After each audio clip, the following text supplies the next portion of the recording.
Qué bendición estar una vez más aquí en este programa de Biblia Fácil y tenerte a ti del otro lado viendo este programa. Bienvenido, ya comenzó el programa de estudio bíblico semanal. Y como siempre, yo te espero aquí con Biblia en mano y seguramente tú también estás esperando allí con un cuaderno, alguna hoja para tomar anotación de algunas cosas importantes y para comprobar si todo lo que hablamos aquí está basado en la palabra de Dios. Y qué bueno es que cada semana, en cada programa, en cada capítulo, estemos paso a paso encontrando maravillosa revelación de la gracia, del amor y la misericordia divina. Un grande abrazo para ti que estás viendo el programa, ya sea en casa, en cualquier otro lugar, con la familia o solo, en un hospital probablemente. Que Dios pueda darte la fortaleza necesaria y ten la seguridad que un día vas a salir de allí. Aun cuando el diagnóstico sea muy desfavorable, un día Dios vendrá, Jesús volverá para colocar punto final al dolor y a todas tus lágrimas. Bienvenido entonces una vez más a tu programa de Biblia Fácil. Y tú ya sabes que yo aquí en mi mano siempre presento un DVD que está disponible para que puedas solicitarlo ahora mismo. Tú que estás viendo este programa puedes solicitarlo a través de nuestro número de WhatsApp, que es el +5512 9810 1460. Un DVD que grabamos en Israel, donde está toda la temática que estamos aquí desarrollando en esta temporada, junto a 6 amigos que nos visitan de diferentes países. Así que ya sabes, solicítalo ahora mismo y obtén este material. Te recuerdo una vez más que es totalmente gratis. Muy bien, y estamos aquí junto a amigos que representan a diferentes países. Uruguay, Paraguay, Argentina, Bolivia, Perú, personas que vinieron desde sus países dejando sus hogares por este tiempo para poder aquí estudiar la Biblia. Mas este es un tiempo invertido y un tiempo que vale la pena. Nos alegra entonces recibirlos una vez más, saber de que estamos juntos en esta caminata acompañando a Jesús en ese ministerio que realizó en nuestro favor. Vamos a abrir la Biblia. Lo hacemos siempre con disposición, con alegría y antes oramos para que Dios pueda mostrarnos su palabra. Querido Dios, una vez más estamos listos para comprender maravillosas enseñanzas.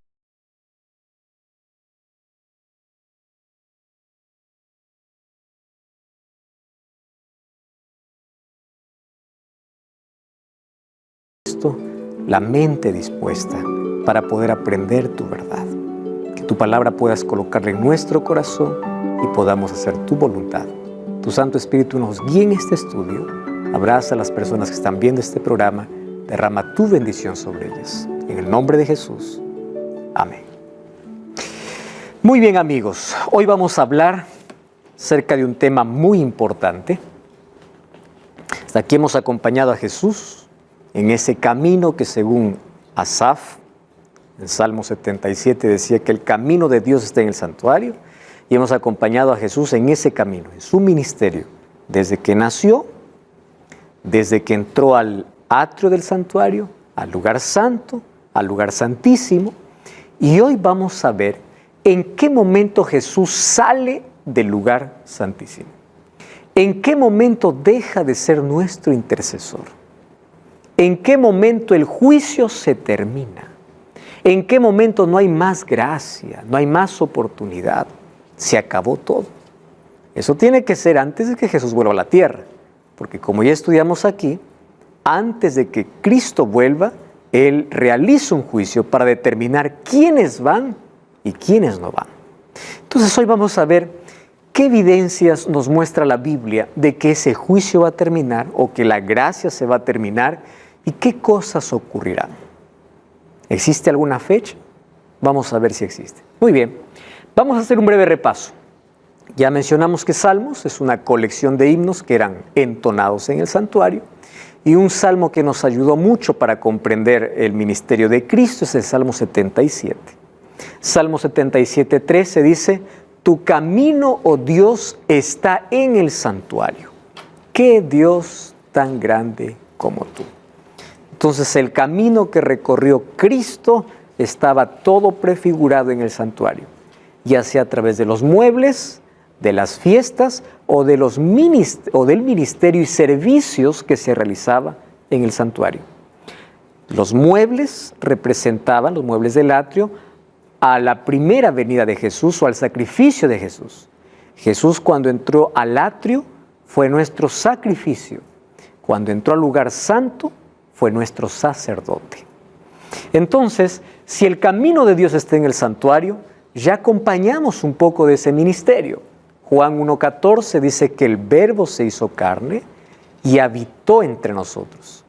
Vimos allí de cerca que esa palabra habitó viene del griego eskenosen, que es una palabra nueva, es un neologismo, una palabra nueva, que Juan coloca allí para decir que Jesús tabernaculó con nosotros. Jesús colocó su tienda con nosotros. Jesús acampó con la humanidad. Estuvo 30 años en el campamento y a la edad donde los sacerdotes iniciaban su ministerio, a esa edad entra al atrio y pasa por la fuente de agua que es representada ¿por qué? Por el bautismo. ¿Y en qué año Jesús fue bautizado? ¿Recuerdan que hay una profecía que ya vimos? Que Jesús fue ungido, como dice Daniel, o bautizado, en el año 27. ¿Cuántos años tenía Jesús cuando fue bautizado? 30 años. Parece que hay una discordancia, ¿no? ¿Cómo es que Jesús va a tener 30 y el año es 27? No cuadra. ¿Cómo es que Jesús va a tener 33 y muere en el año 31? Nosotros ya hablamos aquí un poquito del cambio de los calendarios, ¿verdad? El calendario hebreo, que es el calendario que la Biblia presenta. Hubo un calendario romano, que fue llamado el calendario juliano, porque fue Julio César quien hizo ese calendario. Y después hubo un calendario gregoriano, que es el nuestro, en el cual nosotros nos regimos. Sin embargo, nuestro calendario está contemplado que hay una división en la historia, antes de Cristo y después de Cristo. Entonces, ¿quién hizo esa división? ¿En qué momento el calendario o la fecha del calendario cambió? Resulta que en el siglo XII de nuestra era, que es la era cristiana, apareció un monje llamado Dionisio. Y fue Dionisio quien, haciendo los cálculos, colocó al año 0 cuando en Roma se estaba viviendo el año 753 de la fundación de Roma. Entonces él hizo todos los cálculos y dijo, bueno, Jesús pudo haber nacido en el año 753 de la fundación romana. Y al año 753 lo colocó el año 0 para dividir la historia, el antes y después de Cristo. Solo que en su cálculo, que no fue correcto, después ya fue muy complicado nuevamente hacer la corrección, se quedó que Jesús nació justamente en el año 0. Solo que cuando Dionisio colocó el año 0, Jesús ya tendría 3 años. Jesús no nació en el año 753 de la fundación romana, sino en el año 750 aproximadamente de la fundación romana. Entonces, por eso que ahí está la diferencia o la incoherencia entre la edad de Jesús y el año del calendario. Pero cuando nosotros hacemos los cálculos correctos, Jesús fue bautizado en el año 27. ¿Y cómo sabemos que fue bautizado en el año 27? Para eso, miren, el libro de Lucas capítulo 3 nos ayuda a comprender mucho mejor. Lucas capítulo 3 nos narra la historia del bautismo de Jesús. Es un evangelio que presenta algunos detalles interesantes. Dice así, versículo 1, en el año 15 del imperio de Tiberio César, coloca una fecha. En el año 15 del imperio de Tiberio César, siendo gobernador de Judea Poncio Pilato y Herodes tetrarca de Galilea, su hermano Felipe tetrarca de Iturea y de la provincia de Traconite, y Lisanias tetrarca de Abilinia, y empieza ya a contar. ¿Para qué? Para decir que Juan el Bautista estaba bautizando. Vamos al versículo 21. Aconteció que cuando todo el pueblo se bautizaba, también Jesús fue bautizado y orando se abrió el cielo. Entonces aquí nos coloca la fecha. ¿Cuál es la fecha que coloca Lucas? Dice, en el año 15 del imperio de Tiberio César. Entonces, cuando vamos a la historia, el año 15 de Tiberio César, ¿cuál era? Era el año 27. ¿correcto? Entonces, esa divergencia entre la edad y el calendario fue por un error de colocar el año 0 como el año de nacimiento de Jesús cuando Jesús ya tenía 3 años.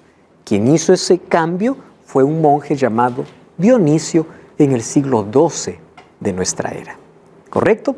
Muy bien, Jesús se bautizó en el año 27 y murió en el año 31 cuando tenía 33 años. Jesús todavía tenía 33 años. Aún no había cumplido 34 años. Recuerden que Jesús murió en el primer mes, Abib o Nisan, del año 31. Jesús todavía tenía 33 años. ¿Y después qué sucedió? Aquí Jesús, cuando muere en la cruz, era la representación o era la realidad de lo que los símbolos de sacrificio representaban, la muerte de un cordero en el altar de sacrificio. Jesús, cuando muere en la cruz del Calvario, Jesús está sellando o terminando el sistema de sacrificios. Entonces Jesús no solamente pasa por la fuente de agua, sino también va ¿para dónde? Para el altar de sacrificios. Después de 50 días Jesús entraría ¿a dónde? Al lugar santo. ¿Por qué después de 50 días? Recordemos que después de la Pascua, contando 7 semanas, que son 49 días, después de un día más, como ya hemos estudiado aquí, venía la fiesta del Pentecostés, o la fiesta de la cosecha. ¿Por qué era la fiesta de la cosecha? Allí terminaba la cosecha para todos los israelitas. Sin embargo, allí comenzó también la primera grande cosecha para el reino de los cielos, porque con un mensaje fueron bautizados 3,000 personas. Entonces, el derramamiento del Espíritu Santo era la promesa que Jesús había dado en Juan 7:39. Cuando el Hijo del Hombre sea glorificado, el Espíritu vendrá a la tierra. Entonces, cuando el Espíritu Santo descendió en la fiesta del Pentecostés, un día domingo a las 9 de la mañana, significaba que Cristo había entrado al santuario, al lugar santo, allá en el cielo. Entonces el Hijo había sido glorificado. Y después encontramos otra profecía en Daniel 8:14, diciéndonos el momento que Jesús entraría al lugar santísimo. Por 1810 años, desde el año 31 hasta 1844, Jesús estaba asumiendo la función de intercesor, de sacerdote. Lo que hacía el sacerdote en el servicio diario, que ya hemos visto en las otras lecciones aquí. Pero a partir de 1844, Jesús asume una nueva función, la función sumo sacerdotal. ¿Cuál es la diferencia? De que allí comienza un juicio para la tierra. ¿Cómo sabemos eso? Hay una profecía que es la profecía más larga de la Biblia, Daniel 8:14, cuando dice 2300 tardes y mañanas el santuario será purificado. ¿Qué santuario? Celestial, porque el santuario terrenal ya había sido destruido. Tarde y mañana representa un día, y un día en profecía equivale a un año. 2300 tardes y mañanas equivale a 2300 años. Daniel 9:27 nos dice cuándo inicia esa profecía. Esa profecía está dividida en 2 periodos, 70 semanas para el pueblo judío, y después de esas 70 semanas, sumando la fecha, llegaría hasta el día de la purificación del santuario. ¿Cuándo comenzaría todo eso? En el año 457, cuando Artajerjes daría la orden para reconstruir los muros de Jerusalén. Las 70 semanas, ¿cuándo terminan? En el año 34, con la muerte de Esteban.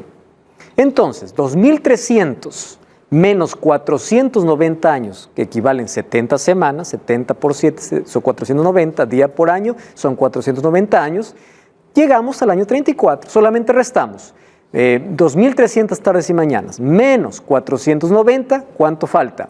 1810. ¿Cuándo terminó los 490 años? En el año 34, más 1810 años que falta, ¿llegamos a qué año? A 1844. Aquí estoy lanzando solamente las fechas que ya vimos en los programas anteriores con detalles, ¿verdad? De cómo todo este cálculo suma perfectamente. Entonces, a partir del año 1844, Jesús llega a ser nuestro sumo sacerdote y comienza una obra de juicio. ¿Dónde? En el cielo. A partir del 22 de octubre. ¿Por qué 22 de octubre? Porque haciendo un traspaso del calendario hebreo al calendario gregoriano, que es el nuestro, el 10º día del 7º mes, que es para los judíos, para nosotros sería un 22 de octubre. En el mismo día que se celebraba la fiesta de la expiación aquí en el santuario terrenal, Jesús entró al santuario celestial, pero específicamente al segundo compartimento, al lugar santísimo. 22 de octubre de 1844. Solo que este juicio tiene 3 fases. Esto todavía no hemos visto aquí. Hemos hablado del juicio. Pero este juicio tiene 3 momentos diferentes. Y a estas 3 fases nosotros llamamos como un juicio preadvenimiento, juicio comprobatorio y juicio ejecutivo. En la primera fase de juicio es donde se determina quién se salva y quién se pierde. En la segunda y la tercera fase de juicio solamente es la aplicación de la sentencia. No hemos estudiado hasta hoy todavía las fases. Hoy vamos a ver por lo menos esa primera fase. Vamos al libro de Daniel capítulo 7 y ahí vamos a ver cómo Jesús entra en esa primera fase de juicio. Mire, Daniel capítulo 7, versículo 9 y versículo 10. Dice así: estuve mirando hasta que fueron puestos tronos y se sentó un anciano de días, cuyo vestido era blanco como la nieve, el pelo de su cabeza como lana limpia, su trono llama de fuego, las ruedas del mismo fuego ardiente. Ustedes saben que estas mismas características describe Juan en el capítulo 1 de Apocalipsis para Jesús. Y dice así: un río de fuego procedía y salía de delante de él. Millares de millares le servían. Millones de millones asistían delante de él. El juez se sentó. Estudiamos en el capítulo anterior. ¿Quién es el juez? Cristo. ¿Y qué sucedió? Y los libros fueron abiertos. ¿Qué libros? Registros de nuestra vida. Entonces, el juez cuando se sienta, aquí comienza un juicio. Este juicio va a determinar quiénes van al cielo y quiénes no. Porque nadie irá al cielo y dirá: ¿qué hago aquí? No sabía que existe. El cielo es una elección. Y para tener acceso a la eternidad con Jesús tenemos que aceptar a Cristo. Él es nuestra salvación, Él es nuestra eternidad. Ahora, este juicio preadvenimiento es interesante comprenderlo a la luz de Apocalipsis 14, cuando dice: la hora de su juicio ha llegado. ¿Recuerdan ustedes en el programa anterior que hablamos solamente sobre ese término? La hora de su juicio llegó. Quiere decir, el juez se sentó. El juez se sentó. ¿Y en qué momento se sentó ese juez? 1844. ¿De qué está juzgando o qué cosas están siendo juzgadas en esta primera fase de juicio? Miren lo que Jesús mencionó. Mateo 12, 36 y 37. Demetrio, ¿tienes allí micrófono? ¿Puedes leer, por favor? Mas yo os digo que toda palabra ociosa que hablen los hombres, de ella darán cuenta en día del juicio, porque tus palabras serán justificados y tus palabras serán condenados. Muy bien, por tus palabras serás justificado y por tus palabras serás condenado. ¿Ustedes recuerdan que leímos lo que decía Malaquías capítulo 3? ¿Recuerdan o no? Versículo 16 en adelante. Dice: cuando ustedes se quejaban, ¿por qué el impío progresa? ¿De qué sirve servir a Dios? ¿De qué sirve guardar su ley? Yo los escuché. ¿Y dónde fueron registradas? En un libro. ¿Y qué cosa está diciendo aquí Jesús? De toda palabra ociosa que ven los hombres darán cuenta. Tengamos cuidado. Nuestras palabras hieren, destruyen o construyen o edifican. Nuestras palabras abren heridas o sanan. Hay violencia verbal, ¿verdad? Que a veces puede doler más incluso que la violencia física. Entonces, nuestras palabras incluso irán en contra de nosotros porque todas están siendo registradas. Ahora, no solo las palabras. Eclesiastés 12, 13 y 14 dice: el fin de todo el discurso oído es este: teme a Dios y guarda sus mandamientos. Esto es el todo del hombre, porque Dios traerá toda obra. Es decir, lo que dices y lo que haces. Nuestras acciones están fielmente registradas. La Biblia habla de libros, porque eso era lo que los profetas veían y conocían, ¿no? Imagínate si a un profeta Dios le hubiese mostrado, no sé, una computadora, no hubiese podido escribir, porque no conocía. Entonces, Dios ilustró que eran libros, mas no sabemos en qué sistema, en qué material están siendo registrados todas nuestras acciones. El asunto es que nuestra vida está pasando todos los días en el tribunal divino. Lo que decimos y lo que hacemos. ¿Correcto? Dios traerá toda obra a juicio, sea buena o sea mala. Incluso las cosas que uno dice, nadie me ve, nadie, esto es secreto. No, toda cosa encubierta, porque no hay nada que escape a los ojos de Dios, ni de los testigos que son los ángeles. ¿Recuerdan que eso vimos? Que los ángeles ahora mismo están aquí con nosotros, nuestros ojos no nos permiten ver, pero ellos están registrando todo lo que hacemos, todo lo que hablamos. Están llevando un fiel registro. Santiago 2:10 y 12, ya leímos también ese texto, nos vamos a volver a leer, dice así: cualquiera que guardare toda la ley, pero ofendiere en un punto, se hace culpable de todos. ¿Qué ley está hablando? La ley de Dios. ¿Dónde está esa ley? En Éxodo 20. No, pastor, esa ley fue para el judío. ¿Cómo que para el judío? Miren lo que dice. El que dijo no cometerás adulterio, también dijo no matarás. ¿Dónde está eso? A ver, vamos a abrir la Biblia. Éxodo capítulo 20. Vamos a Éxodo. Aquí Santiago no está hablando de otra ley, está hablando de la ley de Dios. Éxodo capítulo 20. Vamos al versículo 14. 20, 14. O desde el versículo 13. Dice así: no matarás. ¿Qué dice el 14? No cometerás adulterio. ¿Qué cosa dice el título de ese capítulo? Los 10 mandamientos. Entonces Santiago dice, para que ustedes no confundan de qué ley estoy hablando, es la ley de Dios. Y dice, cualquiera que ofende en un punto se hace culpable de todos. El que dijo no cometerás adulterio también ha dicho no matarás. Está hablando, incluso está tomando 2 mandamientos de esa ley. ¿Y qué dice? Ahora, si no cometes adulterio, pero matas, ya te has hecho transgresor de la ley. Y así puede ser con cada mandamiento. No te harás escultura, guarda el día sábado, honra a tu padre y a tu madre. Todo eso forma parte de la ley de Dios. Ahora, ¿por qué? Miren lo que dice Santiago. Así hablad. ¿Recuerdan los versículos anteriores? ¿Por qué seremos juzgados? Palabras. ¿Y qué cosa decía Salomón? Acciones. Y Santiago junta las 2 cosas. Dice, hablad y haced,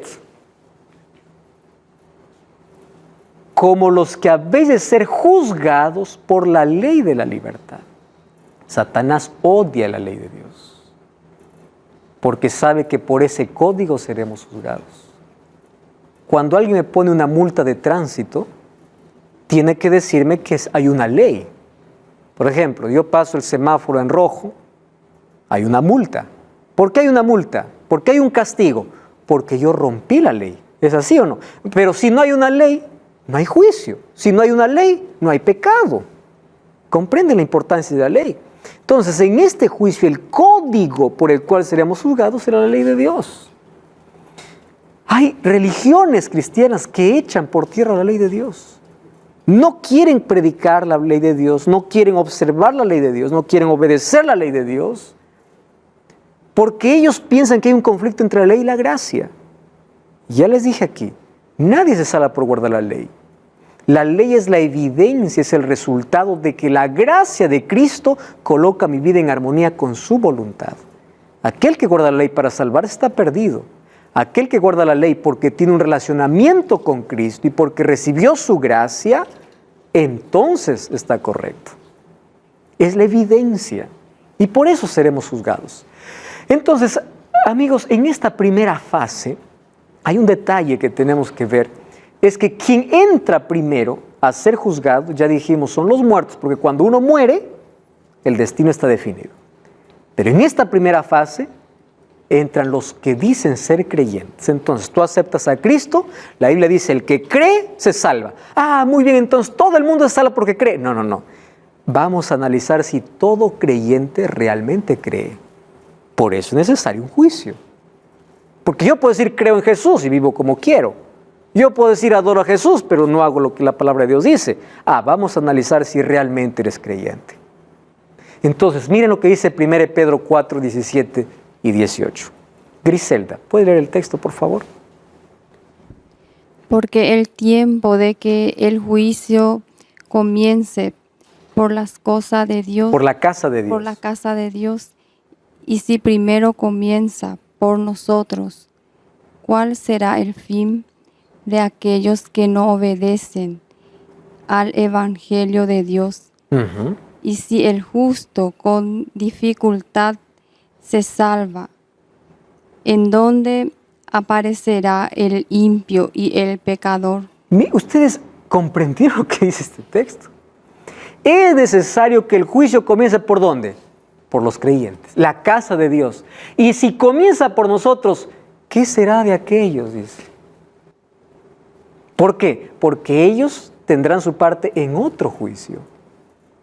Entonces, en este juicio se saca la máscara de todo creyente para ver si realmente es un verdadero creyente.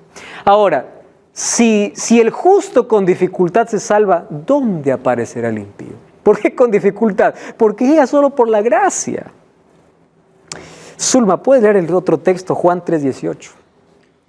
El que en él cree no es condenado, pero el que no cree ya ha sido condenado, porque no ha creído en el nombre del unigénito Hijo de Dios. Escúchame una cosa. Tú puedes ser una buena persona, tener buenas intenciones, puedes hacer obras de bien, ser dueño de una ONG, dar comida a los pobres, puedes hacer todo. Pero si no tienes a Cristo, estás perdido. Porque no se trata de acciones. Las acciones tienen que ser la evidencia natural de que aceptamos a Cristo.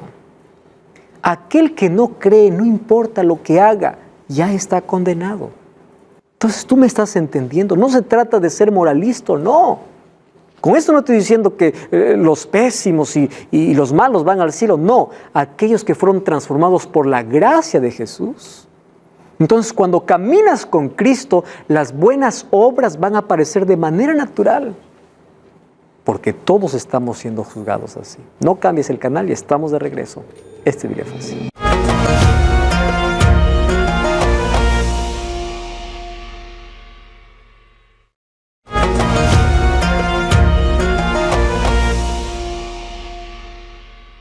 Y estamos de regreso, esto es Biblia Fácil. Qué alegría que puedas estar junto a nosotros estudiando la Biblia. Una vez más, nuestra gratitud a Dios por permitirnos, como a través de la tecnología, los medios de comunicación, podamos llegar con este mensaje a toda persona. Allí en el hotel donde estás viendo este programa, en la casa, en el hospital, en cualquier lugar. Qué bueno es que dediques este tiempo para poder abrir la palabra de Dios y conocer el plan de salvación. Estamos hablando acerca del juicio y cuándo va a terminar ese juicio. Antes estamos viendo detalles importantes sobre cómo se está realizando este juicio en el cielo. Entonces ya vimos que el juicio tiene 3 fases. La primera fase es antes de la venida de Jesús. ¿Quién realiza este juicio? Cristo. Y los otros 2 juicios vamos a ver en los próximos programas. ¿Está bien? En esta primera fase somos juzgados por nuestras palabras y por nuestras obras. ¿Bajo qué código? Bajo el código de la ley de Dios. La ley moral. El Nuevo Testamento, el libro de Santiago dice que nosotros tenemos que hacer, decir y hacer como dice la ley. ¿Por qué? Porque por ella seremos juzgados. No, es que la ley es una carga. No es una carga. ¿Qué cosa dice? Él lo llama la ley de la libertad, que nos hace caminar libres con Cristo. Ahora, ese juicio comienza por la casa de Dios, es decir, por todo aquel que dice ser creyente. Por allí comienza. Y Juan 3:18 dice que el que no cree ya ha sido condenado. ¿Por qué no cree? Los falsos creyentes serán eliminados. La fe de los genuinos creyentes y su unión con Cristo será reafirmado ante el universo y los registros de sus pecados serán borrados. Entonces, en esta primera fase de juicio, que dice ser creyente, ahí está siendo analizado su vida. Y el que no es creyente, el que dice no creer en Dios, él ya eligió su destino. ¿Correcto? pero aún así hay registros de todos en el cielo. Vamos a ver en qué momento se van a ver los registros de aquellos que no fueron creyentes. Entonces, en esta primera fase, cuando Cristo salga ya del lugar santísimo, todos los archivos de los creyentes sinceros, de los que han hecho la voluntad de Dios, serán esos archivos eliminados. El santuario será totalmente purificado. No habrá más registro, pero de no todos los registros están eliminados, porque finalmente Cristo terminará con el pecado cuando termine con Satanás, con los pecadores, es decir, con aquellos que eligieron su suerte con él. Eso lo veremos en las otras fases de juicio. Muy bien, ¿cuándo Jesús sale del santuario? Vamos al libro de Apocalipsis capítulo 3. Miren lo que dice Apocalipsis, último libro de la Biblia. Apocalipsis capítulo 3, vamos a leer versículo 7. Dice el ángel, escribe el ángel de la iglesia en Filadelfia: esto dice el santo, el verdadero, el que tiene la llave de David. Miren lo que dice: el que abre y ninguno cierra, y el que cierra y ninguno abre. Presten atención, llave significa autoridad. ¿Quién es el santo, el que tiene la llave? Cristo.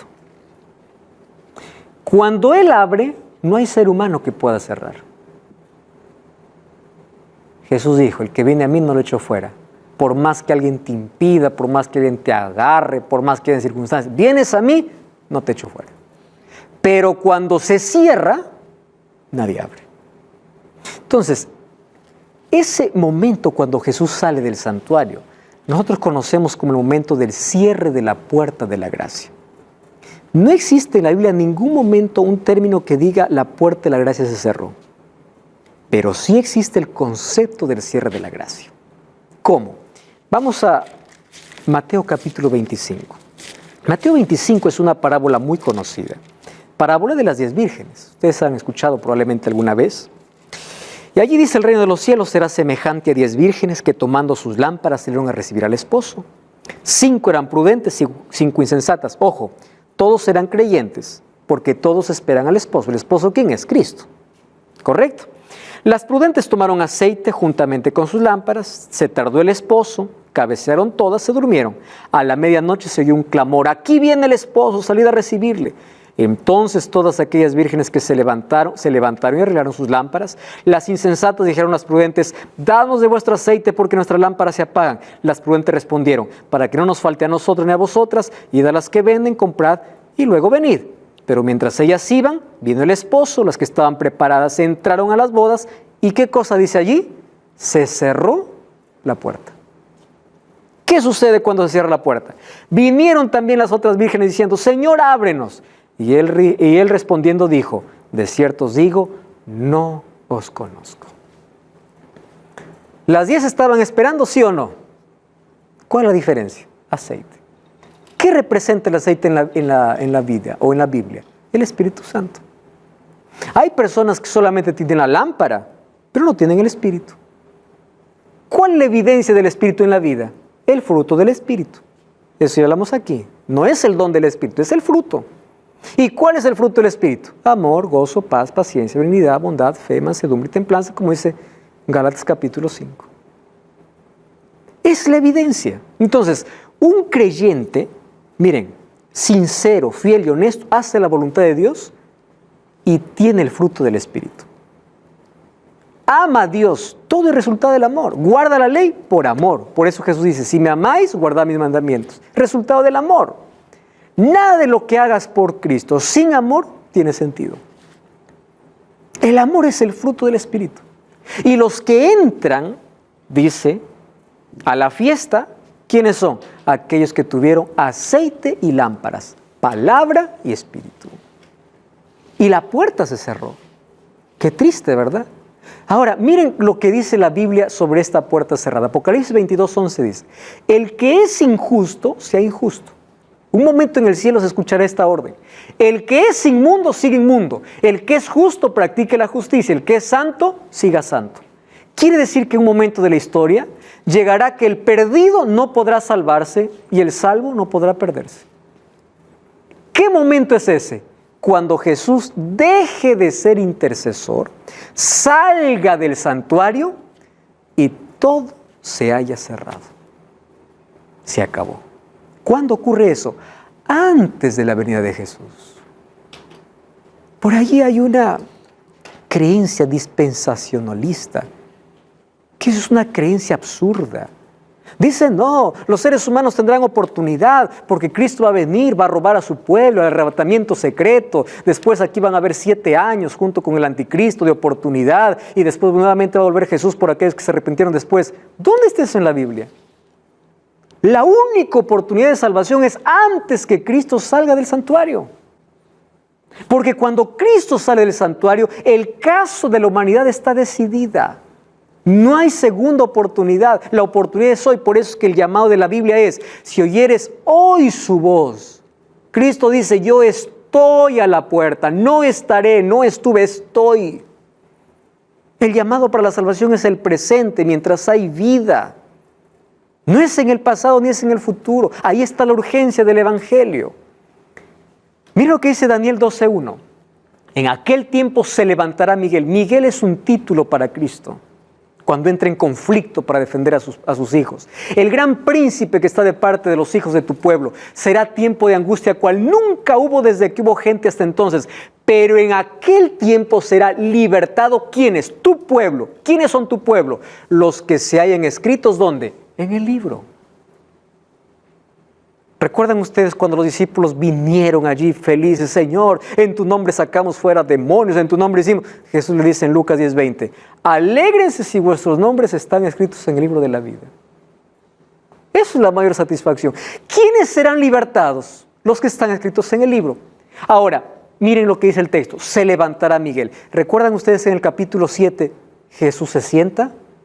Y aquí en el capítulo 12, se levanta. Quiere decir que acaba la obra de juicio. Solo que cuando acaba la obra de juicio, ¿qué cosa habrá sobre la tierra? Tiempo de angustia, cual nunca hubo. ¿Cómo será ese tiempo de angustia? Será diferente para los hijos de Dios de una manera y para los impíos de otra manera. ¿Cómo será para los hijos de Dios? Miren lo que dice Jeremías 30, versículo 7. Ah, cuán grande es aquel día. Tanto que no hay otro semejante a él. ¿Recuerdan lo que dice Daniel 12? Un tiempo cual nunca hubo. ¿Qué dice Jeremías? No hay otro semejante a ese tiempo. Tiempo de angustia para Jacob, pero de ella será librado. ¿Qué cosa dice Daniel 12? ¿Quiénes serán librados? Los que sean escritos en el libro. ¿Cómo se llama ese tiempo de angustia? Se llama tiempo de angustia de Jacob. ¿Quiénes pasarán ese tiempo de angustia? Los hijos de Dios. ¿Y por qué tiempo de angustia de Jacob? Porque la angustia que pasará el pueblo de Dios será semejante a la que pasó Jacob antes de encontrarse con Esaú. Esa historia está en el libro de Génesis. Yo aquí he colocado algunas características. Miren, Jacob fue amenazado de muerte por Esaú. Los hijos de Dios serán amenazados de muerte. Satanás llevó a Esaú a marchar contra Jacob. Satanás incitará a los impíos a destruir a los hijos de Dios. ¿Saben por qué? Ahora les voy a explicar. Porque ellos estarán viviendo plagas y ellos pensarán que esas plagas son por causa de ese grupo rebelde que no obedeció un decreto dominical que según Apocalipsis 13 se dará muy pronto. Satanás se esforzó para imponer sobre Jacob el sentimiento de culpa. ¿Saben cuál será la mayor angustia? La angustia mental. Porque los hijos de Dios estarán allí pensando, Dios me habrá perdonado. ¿Ustedes saben qué es la peor angustia? ¿Habré recibido el perdón de Dios? Pero no saben que cuando Cristo salió del santuario, ¿qué cosa hizo con esos archivos? Fueron eliminados para siempre. Pero eso será una angustia para ellos, la angustia mental.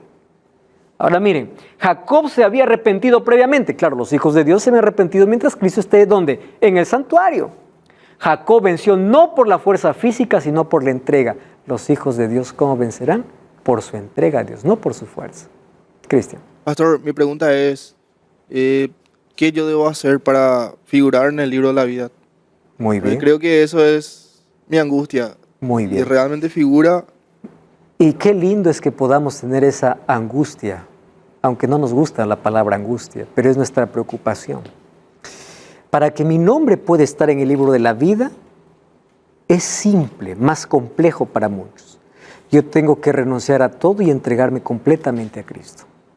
Mi entrega a Cristo, es Cristo quien coloca mi nombre en su libro. Y sabes, eso se demuestra de manera pública. El momento del bautismo, tú estás demostrando públicamente que tu vida le pertenece a Cristo. El bautismo, no es que en el bautismo te entregas a Cristo, tú te entregas antes, pero en el bautismo demuestras que tu vida has entregado a Cristo y a partir de ahí vas a caminar con Él. Entonces allí donde tu nombre se escribe en el libro de la vida. Y el asunto es mantener nuestro nombre allí. ¿Cómo permanece nuestro nombre allí? Porque un momento puede salir cuando siempre caminamos al lado de Jesús. ¿Correcto? Muy bien. Los hijos de Dios tendrán tiempo de angustia.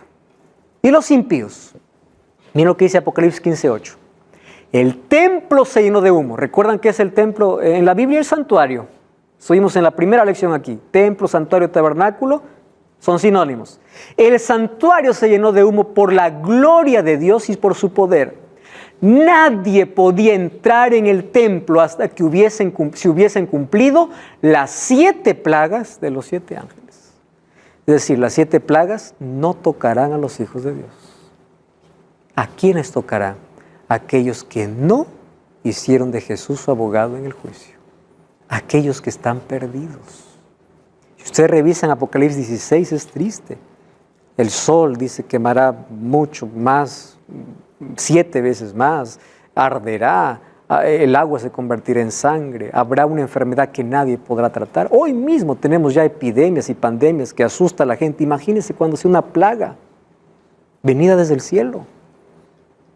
Esa angustia será triste. Y cuando van a Apocalipsis 16, dice que la gente no se arrepintió.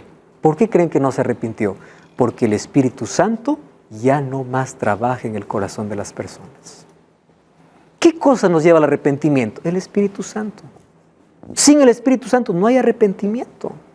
Entonces, cuando el Espíritu Santo deja de interceder, ¿quién más se puede arrepentir? Nadie más.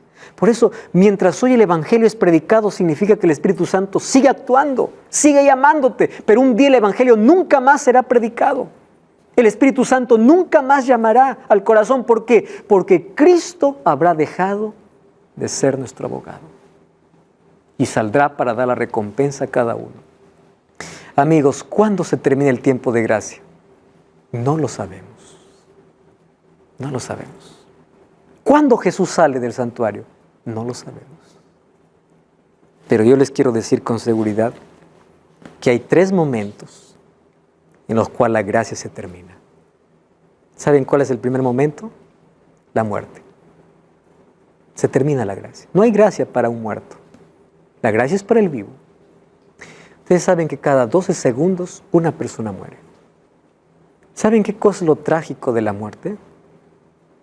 Es que todos sabemos que vamos a morir, pero nadie sabe cuándo. Un enfermo puede vivir más que un sano. Porque una enfermedad no significa que estás muriendo. Hay personas que hoy se levantaron, dijeron hasta la noche y nunca más volverán. Personas que anoche dijeron hasta mañana y nunca más despertaron. Lo triste de la muerte es que nadie sabe quién es el próximo. Cuando una persona muere, su destino está sellado. ¿Qué lecciones hiciste en vida? Analicemos la vida. ¿Cuál es un segundo momento? Cuando vamos al libro de Mateo capítulo 12, miren lo que dice el versículo 31 y versículo 32. 12:31. Allí dice: por tanto os digo, todo pecado y blasfemia será perdonado a los hombres, mas la blasfemia contra el Espíritu Santo no le será perdonada. Cualquiera que dijera alguna palabra contra el Hijo del Hombre le será perdonado, pero el que hable contra el Espíritu Santo no le será perdonado ni en este siglo ni en el venidero. ¿Qué significa pecar contra el Espíritu Santo? Cuando uno rechaza constantemente la voz del Espíritu, ustedes lo van a experimentar en la vida. Cada vez que ustedes rechazan la voz del Espíritu, el ser humano va perdiendo sensibilidad. Si yo predico a niños, 8, 10 años, les digo, Jesús murió por ustedes, ¿quieren aceptar a Jesús? Todos aceptan. Yo hablo ese mismo mensaje a un grupo de 30, 40, 50 años. ¿Quieren aceptar a Jesús? Lo piensan. ¿Por qué?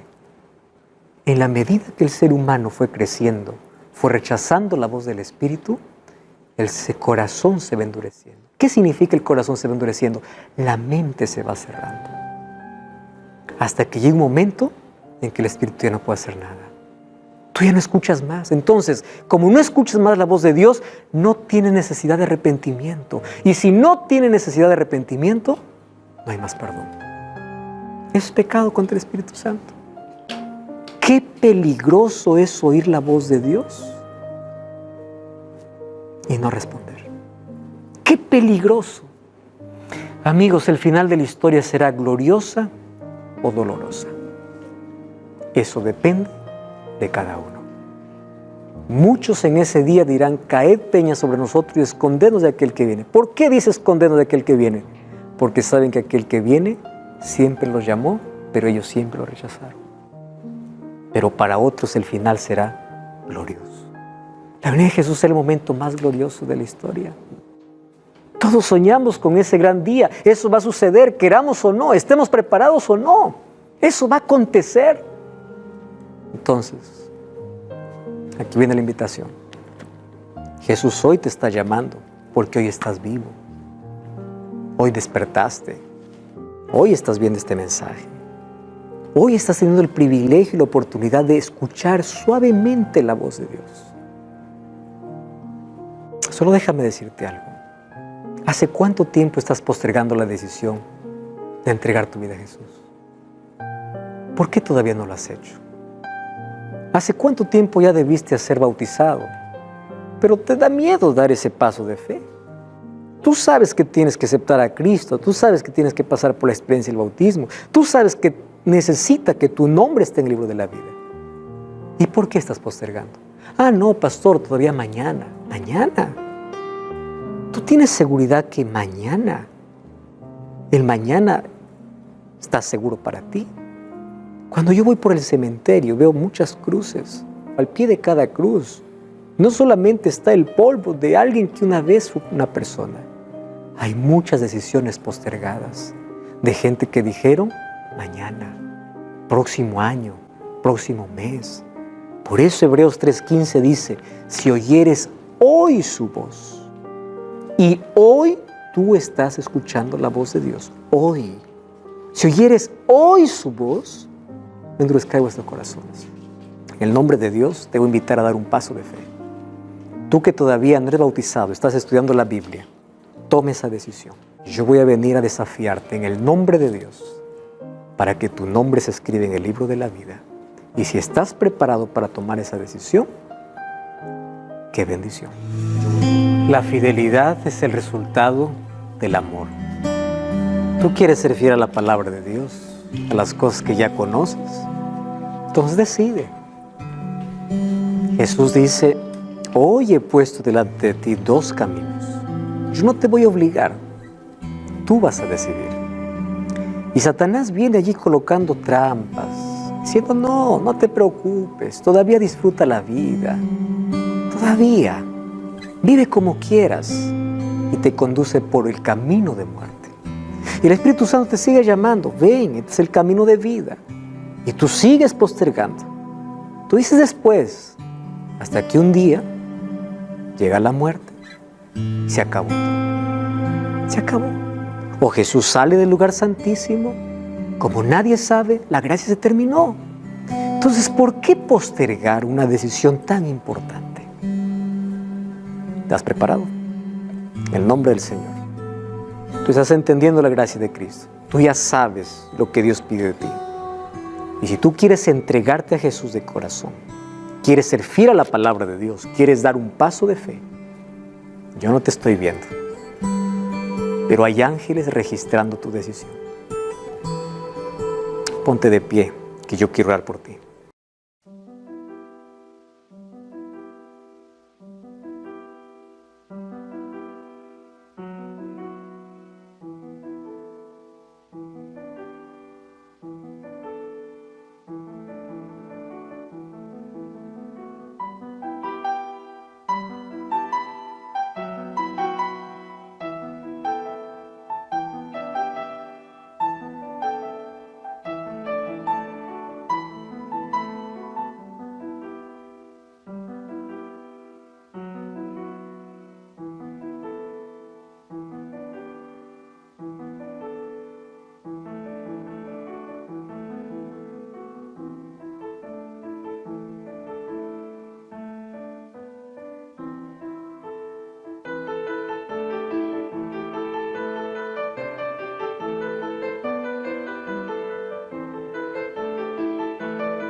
Y si te pones de pie, yo te voy a invitar para que des ese paso de fe, de aceptación a Cristo y seas bautizado. Yo te invito a visitar una iglesia adventista el séptimo día. Anda para allá. Puedes decir, ya llevé un curso bíblico en Nuevo Tiempo y yo vengo aquí para ser bautizado porque comprendí que Cristo es mi Salvador. Aquí aparece una dirección, encuentrouniglesia.com. Busca, anda para allá y entrégate a Jesús. La iglesia no te salva, Cristo te salva, pero demuestra públicamente que tu vida le pertenece. ¿Te has puesto en pie? ¡Qué bueno! Felicitaciones por esa decisión. Quiero orar por ti. Yo pregunto aquí, ¿hay alguien también que quiere tomar esa decisión? Si alguien quiere tomar esa decisión, póngase de pie, que yo quiero orar. Vamos a orar. Querido Dios, estamos aquí con una decisión en el corazón. Comprendemos tu palabra, entendemos que tu Santo Espíritu nos llama y hoy estamos diciendo, aquí estamos. Aceptamos a Jesús, aceptamos tu verdad y también queremos pasar por la experiencia del nuevo nacimiento a través del bautismo. Acepta nuestra entrega, toma nuestro corazón, en el nombre de Jesús. Amén. Dios te bendiga. Hasta la próxima.